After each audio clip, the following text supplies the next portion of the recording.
very pleased to be able to introduce tonight an enormously distinguished panel who have all, in their own fields, been grappling with the very real implications of the issues raised by Dr. Brown tonight.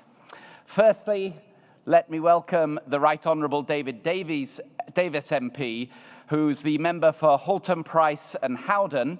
He's a former minister and shadow Home Secretary, and he's been interested in this area for some time now, particularly with regard to the implications for human rights. Our second panelist is Stephen Dedman. Stephen is the Global Privacy Officer at Vodafone. Vodafone, incidentally, were responsible for the first mobile phone message in the UK back in 1985, and now they're one of the world's largest providers. Earlier this year, through Stephen, they took a very public stance on government surveillance of text messages. Our next panel member is Nick Hopkins, who is investigations editor with The Guardian. Nick has won many awards for his investigative journalism and did much of the research that allowed The Guardian to publish material which they had received in the Snowden affair. And as a previous defense and security commentator, he has developed a close understanding of the world of surveillance. And I'm particularly pleased to introduce, to chair the panel, one of Oxford's most senior academics, Professor Sally Mapstone. Sally is Provost Vice-Chancellor for Education at the University of Oxford. Professor Mapstone has had a long and very distinguished career in the humanities at the university, and she's also a fellow of St. Hilda's College. Let me now hand over to Sally. This is a question and answer session. I'm just going to start by putting a question to Ian and then one each to the panel. And then we're going to turn it over to you and invite you to put questions to members of the panel.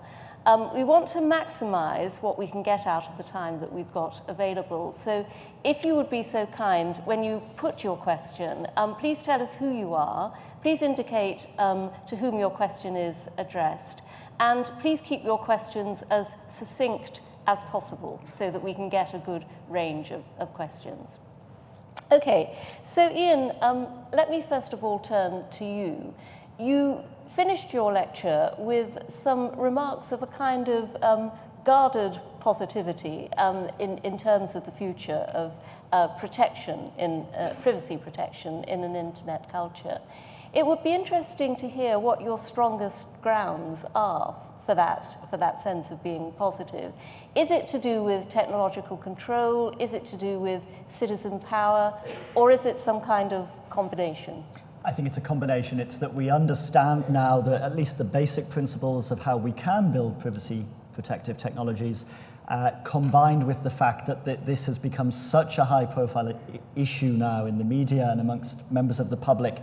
I hope enough to give momentum to people like David, other representatives in the UK and Brussels and elsewhere, to say this is something we are going to sort of push forward with and try to strongly encourage government agencies and companies to be taking account of in future.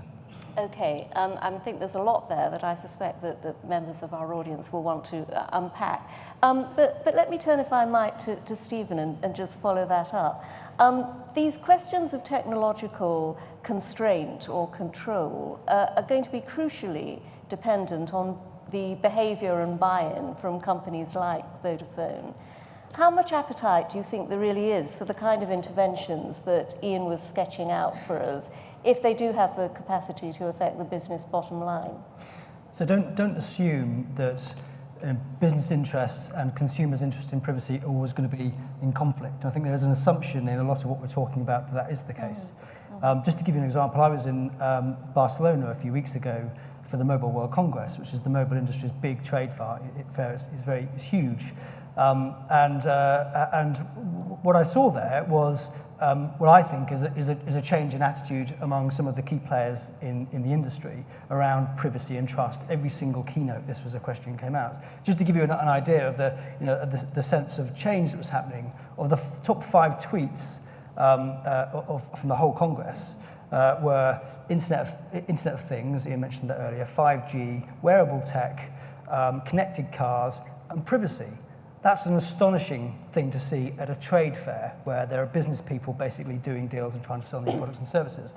I spend a large part of my time talking to startups and entrepreneurs around different business models that are beginning to emerge.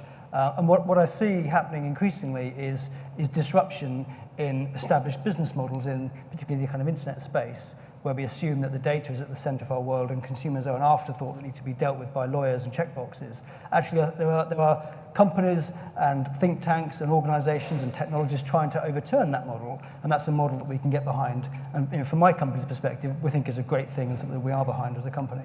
Okay, thanks very much. I think this whole concept of what we really mean by privacy in this context is one that I'm sure people will want to explore. Nick, I wonder if I could come to you next and put a slightly different question to you, which is who should decide on the limits of openness? Are media companies right to be giving the lead on this, or should we really be looking to our elected representatives? Well, I don't think media companies would select themselves to do this, but I think we've been put in a position where, because there's been so little debate so far and so little appetite among parliamentarians to address this, with the exception of people like David Davis, that we have not known, we've not been told until Snowden that there has been this exponential rise in surveillance.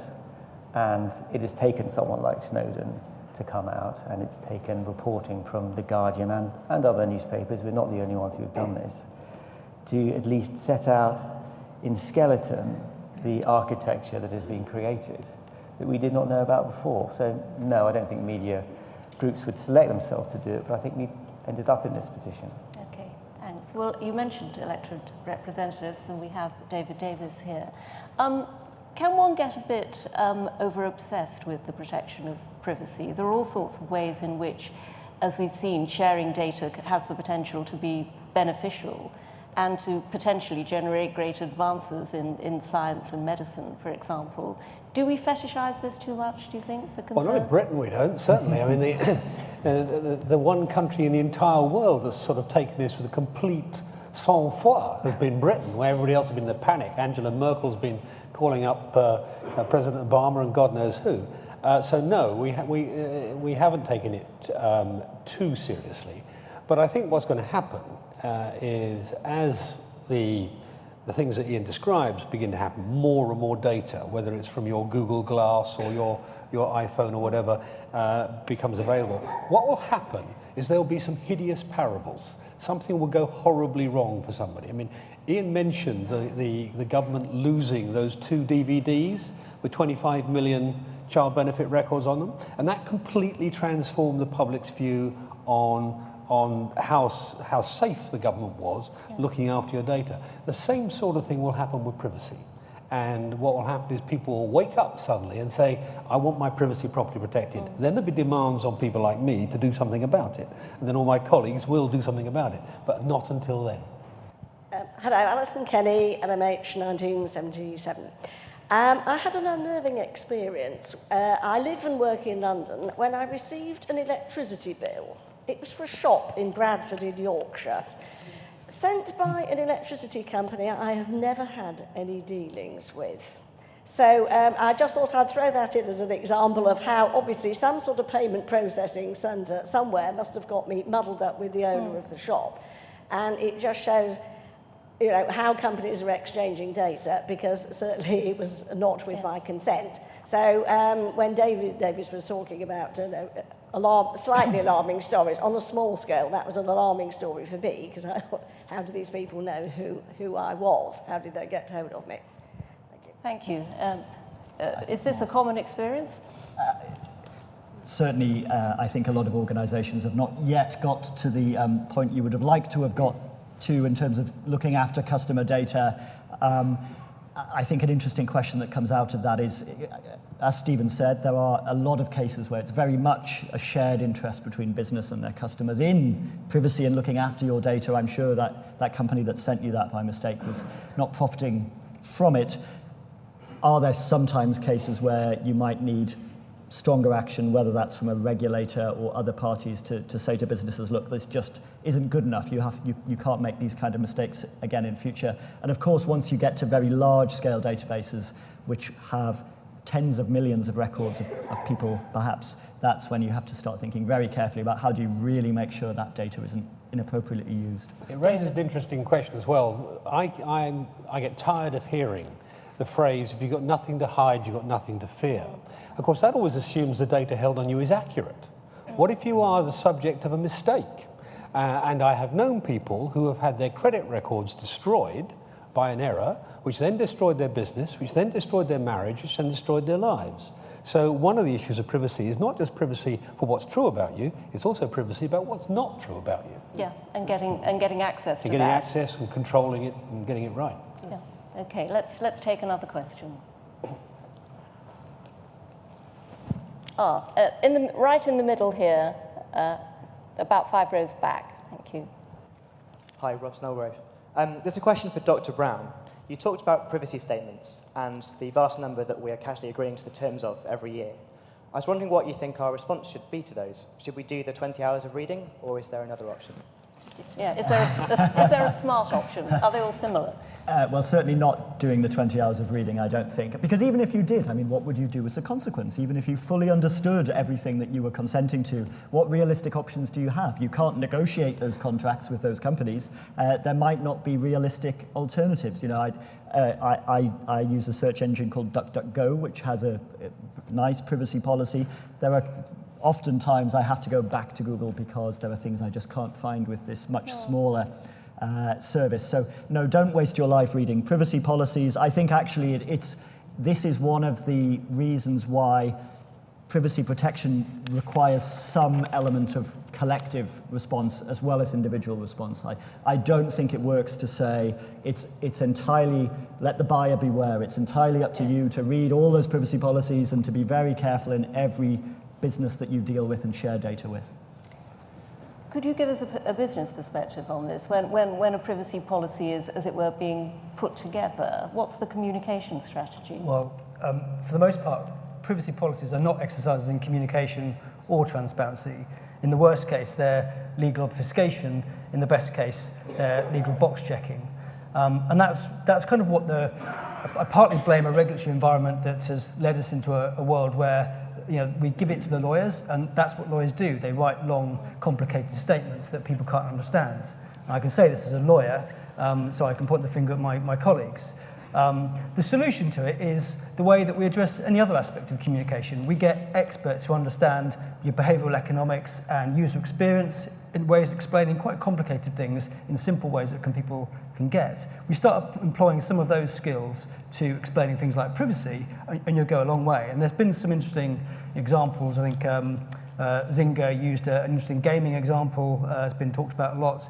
And we've been working with creative consultancies who are doing some very, very cutting-edge research into how consumers interact with information to make sure we can tailor that information that actually works with the human eyeball and the way that people consume information and make sense of it. So companies need to invest in those sorts of skills and stop chucking it over the fence to their lawyers.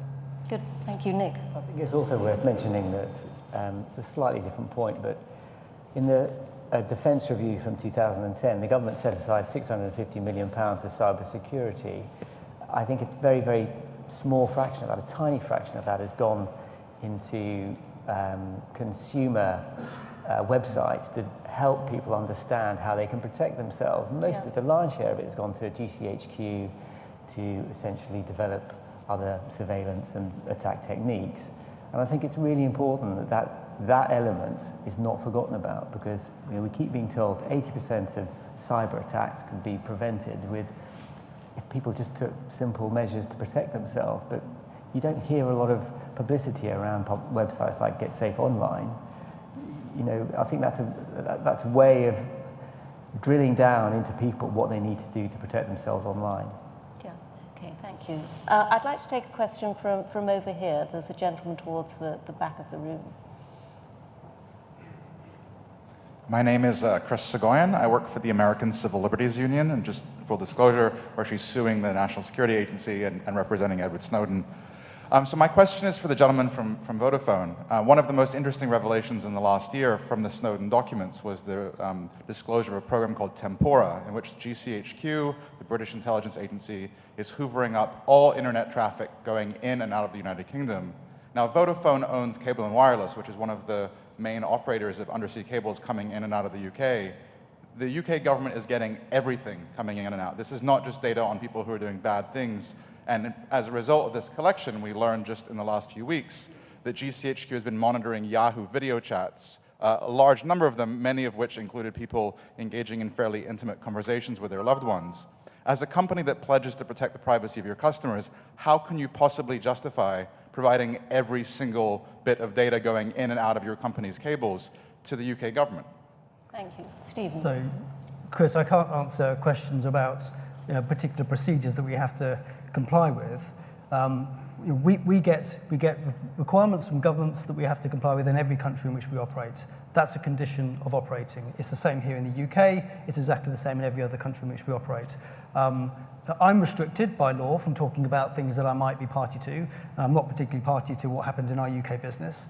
And I can't share information about procedures that are protected. So the British government has powers. They're on the statute books that they can use. Our position is, and we've said it very clearly publicly, we will comply with the law, we will not go beyond the law, and we will hold the government to comply with the legal due process. That's the position we're in. That's a condition of operating here in the UK. Well, yes, all right, David. Because really on Vodafone's side on this, unusually for me. Look, one of the things people don't understand is that governments, when they impose these requirements on companies, almost always impose a secrecy requirement too, which says you cannot tell anybody that you have given us this information. It's true in the States, as the ACLU has been exposing, with Verizon and others, and it's true here. And just yesterday, Big Brother Watch got a letter back from British Telecom about how the 1984, ironically, 1984 Telecommunications Act can be used to require data to be handed over from phone operators. And the answer got back was no answer, because they weren't allowed to answer. When I put the question, the same thing to the minister, the answer I got back was no answer, because the governments don't allow an answer. Yes. It's a criminal offence, an imprisonable criminal offence, to answer those questions. And the first thing we have to do in this exercise, and what's the first outcome really of Snowden, is to force governments to tell the truth about what they are requiring industry to do. Until we get to that point, we don't actually have a democratic discussion about it at all. Thank you. Would you like to follow up on that at all? I mean, what would Vodafone, as it were, like to be able to say in this kind of situation? So I'll completely follow up on what David said around transparency of the process, understanding the rules and the procedures that we're subjected to. We want to be able to talk about it too, and we've committed to being transparent about this, and we're in the thick of producing our first transparency report, where we will publish as much as we can about not just here in the UK, but in every country in which we operate, the rules, the laws, the statistics that we can around surveillance. We want to be as transparent as we can without going to prison. Yeah. Okay, thank you. Let me take it. Are there any questions from this part of the? Yes, there are. Great. Okay. Let's take the lady in the front row here. Hello, Jessany Marsden, St Hilda's. I'd like to ask the panel what their views are on the NHS about to collect all our data from our GPs. I ask this because although I can see statistical and personal benefits, when I phoned the patient information helpline and said, what organisations are you going to make this available to, which is in the leaflet, the reply I got was, we don't know, which was slightly worrying. Yeah. So this is the care data question. David, why don't you start? Yes, I may as well, as I put it back by 6 months. The government has got this idea that putting all of everybody's primary care data onto one big computer would allow them to carry out all sorts of virtual experiments to see what the side effects of drugs were, to see what worked, what didn't work, and so on. In principle, it's a good idea, but they are incredibly naive about the way they're doing it. There is nothing more private to people than their medical records. You know, data about your mental health, data about your drug taking or drinking, data about abortions, data about sexually transmitted diseases, whether you're gay or straight, all those things would come out of those records. And the government was going to put it all in one big computer and put it on the internet, and then hope that nobody will break into it. Well, it's just daft. The Pentagon's been broken into, Microsoft's been broken into, Sony's been broken into, everybody's been broken into at some point. So what's happening now is the government has gone back to think about it. Now, I had a conversation with the Secretary of State about this exact subject last week, and they've gone back to think about it. And hopefully what they're going to do is to create an air-gapped, a protected system, whereby it won't be possible for outsiders to get in, and they'll license access to it, and that you will have a proper say in whether or not your data was going to be put on there. Because one of the things they were going to do is say, oh, it's going to be anonymized. Well, actually, you can't anonymize health data. I mean, if you want to find me, you've got 60 million records, look for somebody who's broken their nose 5 times. You've reduced it to about 100 people. You look at when you have a diphtheria jab, that tells you how old I am, and you've got me. And you can do that with almost any public figure, almost anybody. So they are very naive about it. And bear in mind, the world's worst data handling organization is the NHS. They broke the NHS spine. So they are thinking about it now. Hopefully, with pressure from people like you, they'll get it right. Right. Let me bring Ian in here. Is there some kind of paradigm here that we can learn from in terms of how to kind of handle big data responsibly in a way that actually still enables you to use it valuably, but to protect these concerns? Yes, to a certain extent. I mean, clearly there are very compelling potential benefits. That's why the government and others have been so enthusiastic about this. I would agree with everything David said. I think it was a huge mistake to try to rush it through without adequately informing people. I mean, really, ideally, ask for people's consent. That's the kind of approach that's been taken more in the past with projects, for example, that Oxford is involved in, like the UK National Biobank, where 500,000 people are asked and given full information about how their data can be used for very positive research purposes, give full consent, you take good care of it, you air-gap systems and so on. Yeah. I think that's the ideal. I think we do have to be careful about assuming consent. I think also there are some technical measures beyond air-gapping that you could investigate the potential of for perhaps fewer of the big centralized databases, a bit more distributed control of the data. But, as David said, anonymization and some of these other, what seem attractive technical solutions to this problem often really fail catastrophically when you look at them more carefully. Okay, thank you. Right, more questions. There's one in the middle here, just at about the third row, at the end of the row. Thank you. Thank you. My name is Martin. I graduated from Merton last year. I've got a question about the regulatory environment for technology companies, and the answer would be interesting from both a business and a sort of regulatory perspective. Facebook is the case in point, where the European headquarters are in Dublin in Ireland, and the Irish Data Protection Commissioner has frequently, given relatively positive feedback on Facebook's privacy policy. Now, that happened to the frustration of, say, German authorities. I'm wondering what your opinions are on how we resolve that. This question of the different regulatory environments. Yes. Who would like to start? Anybody looking enthusiastic? Looking to me, Well, Stephen, yes. Right. So, regulating kind of companies that are operating in Europe and trying to regulate within Europe, we've had a regulatory framework that tries to create harmonization imperfectly. We're trying to grapple with how do we regulate companies outside of Europe, providing services across the European footprint. And Ian mentioned in his lecture the European Parliament's just approved a reform that's going through the political process in Brussels that will upgrade this framework. It's not perfect. It needs to be fixed. And one of the problems that Brussels is grappling with is precisely that sort of question. How do we create standards and level playing fields for different companies from different sectors?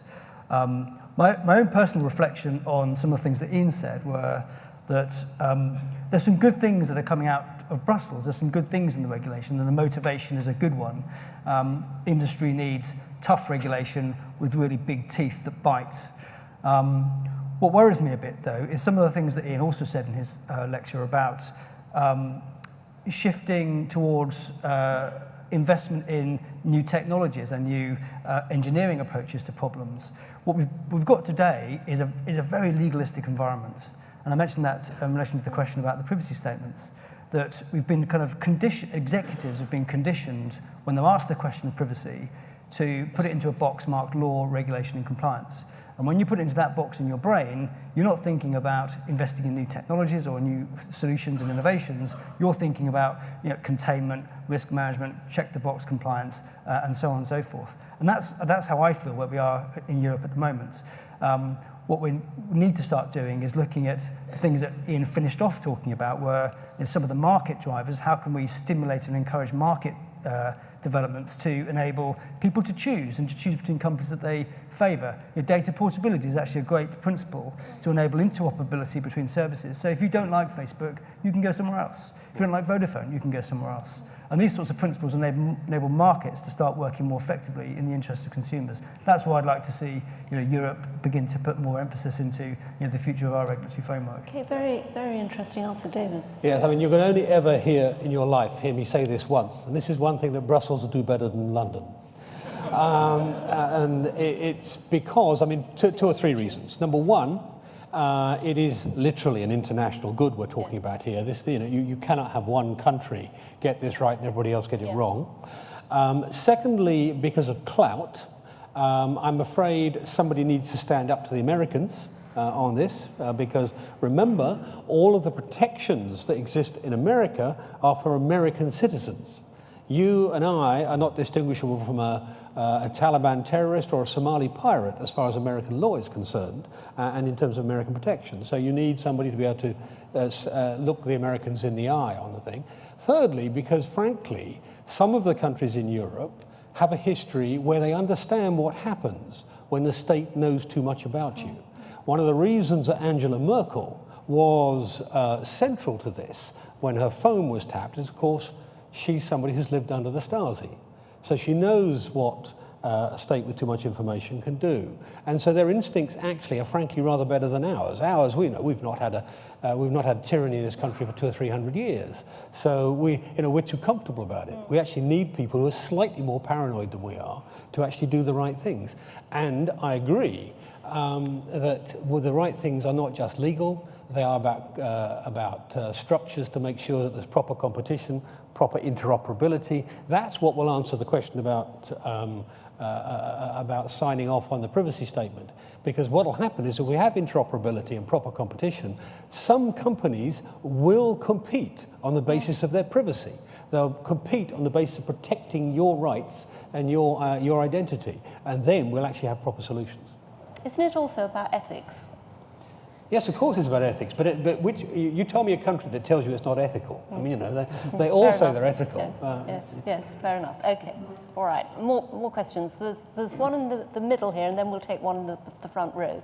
So just up here, gentleman on the right, still helpfully with his hand up, and then we'll come to the front row here afterwards. My name is Peter Wilson-Smith. Among the many things that I found very shocking about all the Snowden revelations was the feebleness of parliamentary accountability in this country and the lack of fuss. And I think there's a general idea that the people in this country are much less concerned than in, say, the US. But actually, I think a lot of that is to do with the behavior of the elected representatives. And, we had a select committee which is supposed to oversee the security services, which seemed completely in the dark. The cabinet seemed to be in the dark. And I wondered why has Parliament not made more of a fuss about this? Why has Parliament not made more of a fuss? I'm not going to go immediately to David. I'm going to ask Nick. Well, I think we've been a bit unlucky in a way, because I think that the party that might naturally have made a big song and dance about this at the point at which we started publishing was probably the Liberal Democrats. But they are in a coalition, and to a degree they've been strapped to the bomb and unprepared to go on the record at that point to express their reservations. I think the climate has changed a bit, and as you saw in Ian's lecture, Nick Clegg has raised concerns about this. We might argue slightly belatedly, but we're very pleased that he has done so. I mean, the point about scrutiny, parliamentary scrutiny, is absolutely spot on, and it's one of the things that I think is most troubling about all of the Snowden revelations, is that at a point at which GCHQ was boasting in its internal documents that we were in a golden age of surveillance, that they were capable over the last 4 years to have increased their access to metadata by 7,000%. We didn't get a hint of this in any of the reports from the commissioners or the ISC over the last few years. In fact, I had a chat with Paul Murphy, who used to be a chair of the ISC a few years ago, and he was telling me that when he was chair, they didn't even have an investigator. So he and other members of the committee used to try and go through GCHQ documents on their own. I've spent some time going through these documents, and I tell you, they are impenetrable. And the idea that you could look at these and make sense of them without a lot of technical help from experts is kind of laughable, and his committee were expected to do this on their own. Now, Malcolm Rifkin is now chair of the ISC. I think he thinks he has more tools now than his predecessors had, but I really doubt that even with the extra money and the extra resources they have, that they can do a proper, diligent job, one that provides credibility for the public. They are scrutinizing the agencies effectively. I think Hazel Blear said after the ISC had their public hearing with the intelligence chiefs, she said that, you know, we have 3 hours every Thursday afternoon to look at these things. I'm thinking 3 hours every Thursday afternoon it's not a great deal if you're trying to look at GCHQ, SIS, MI5, defense intelligence. You're trying to get your head around all of the things that they're doing and provide credible scrutiny. I'm not sure we're anywhere close to being able to give that yet. Thank you. David, I know that it would be good to bring you in here, but I'm conscious of time, and I think we've all heard how much this matters to you, and you've very eloquently spoken on the subject. So if I may, we'll go to one last question in the front row here, and then I'm just going to put a last question to our panel and one to the audience. Thank you. Helen Margetts, Director of the Oxford Internet Institute. There's been a lot of talk in the corporate world over the last few years, but increasingly also in academia and government, about the potential benefits of so-called big data. It struck me, I mean, at the Oxford Internet Institute, like in many other bits of the University of Oxford, we're trying to do things with big data to understand the world and to try and shape it for the better. But it struck me when Ian was talking that we've got a lot of conflicts with big data here. It seemed that a lot of the ways that the technology might be designed or tweaked or developed were kind of against the idea of big data, for example, by decentralizing big data or by restricting the amount that's collected or the amount that's in any one place at any one time, etc. And also what policymakers are doing. I mean, in a way, Obama's proclamation about the NSA was almost like saying, you know, we're not going to, we're only going to look for needles, we're not going to use haystacks, as it were. So I just wondered to what extent there's a conflict between anything we can do with big data and privacy. Is that, to what extent do we have to say we have to give some of the benefits away? Yeah. All right. Ian, one for you. I agree. I think there aren't simple, happy solutions where we get all of the benefits that some people have foreseen out of big data whilst continuing to meaningfully protect privacy. I think we do have to think carefully about, are there ways that you can achieve many of the research benefits of big data through a more careful selection of data where you're getting it from, where perhaps sampling rather than collecting everything, asking for people's consent before you're using their data for research. I mean, this comes back to the question about NHS care data. I think one of the things that most concerned many people was the idea that without their consent, that all of this very sensitive data about them was being gathered and used for research purposes, some of which sometimes not everyone would be comfortable with. I mean, this is an important additional thing to say, that people, it's not just privacy and security concerns sometimes that cause some people, certainly not the majority, but some people to have reservations about their data being used for research, about things they may have very strong ethical or perhaps religious objections to. So just to give you one very specific example that I know colleagues have looked at in the past, some Catholics are very uncomfortable about their medical records being used in research about abortion, for example, because of their faith. And you know, regardless of the security and the privacy protections, they do not want their data being used in that research. And in general, one of the most overriding principles of research ethics is informed consent from your subjects as far as possible. And I think we should be very careful in designing research using data that we, yes, try to get some of those benefits of large-scale data gathering and analysis, but think carefully about how much data we need to do that, how far we can get informed consent from people. Thank you. Very interesting.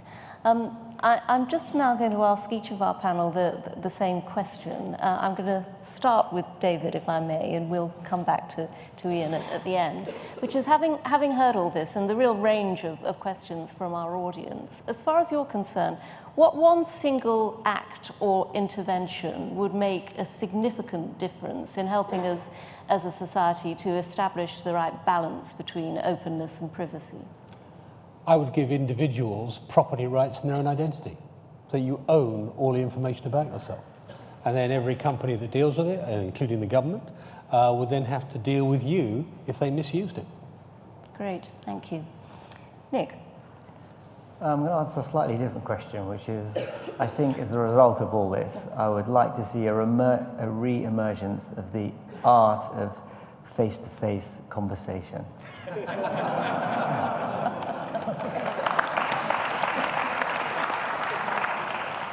These are all, I can see these all going up on YouTube. Right, Stephen. A bit like David, actually, I'd like to see the data paradigm flipped on its head. So consumers, people own their data. Companies then create platforms to help you get utility and value from your data and find ways of trading it around your life rather than around companies' concerns.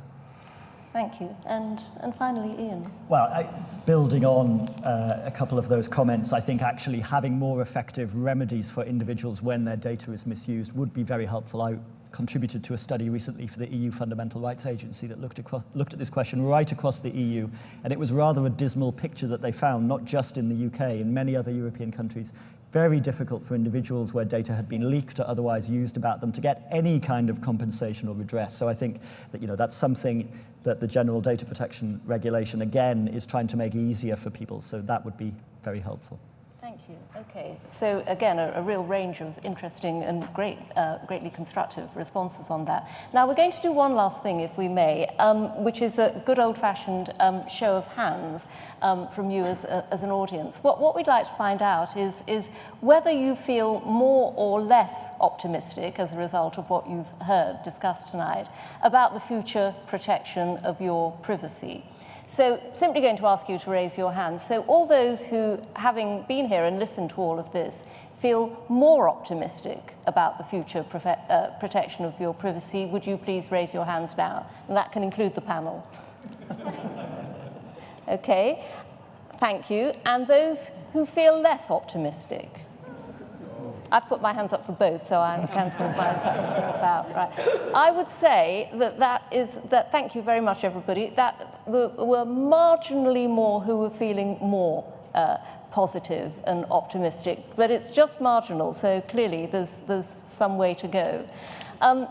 I know you would all like to join with me in thanking Ian for his splendid lecture and our terrific panel for their contributions. But to enable us to do that, let me once more invite our Vice-Chancellor, Andrew Hamilton, to come back to the platform. Sally, thank you. And ladies and gentlemen, it's my sad job to bring the activities of the evening to an end, but to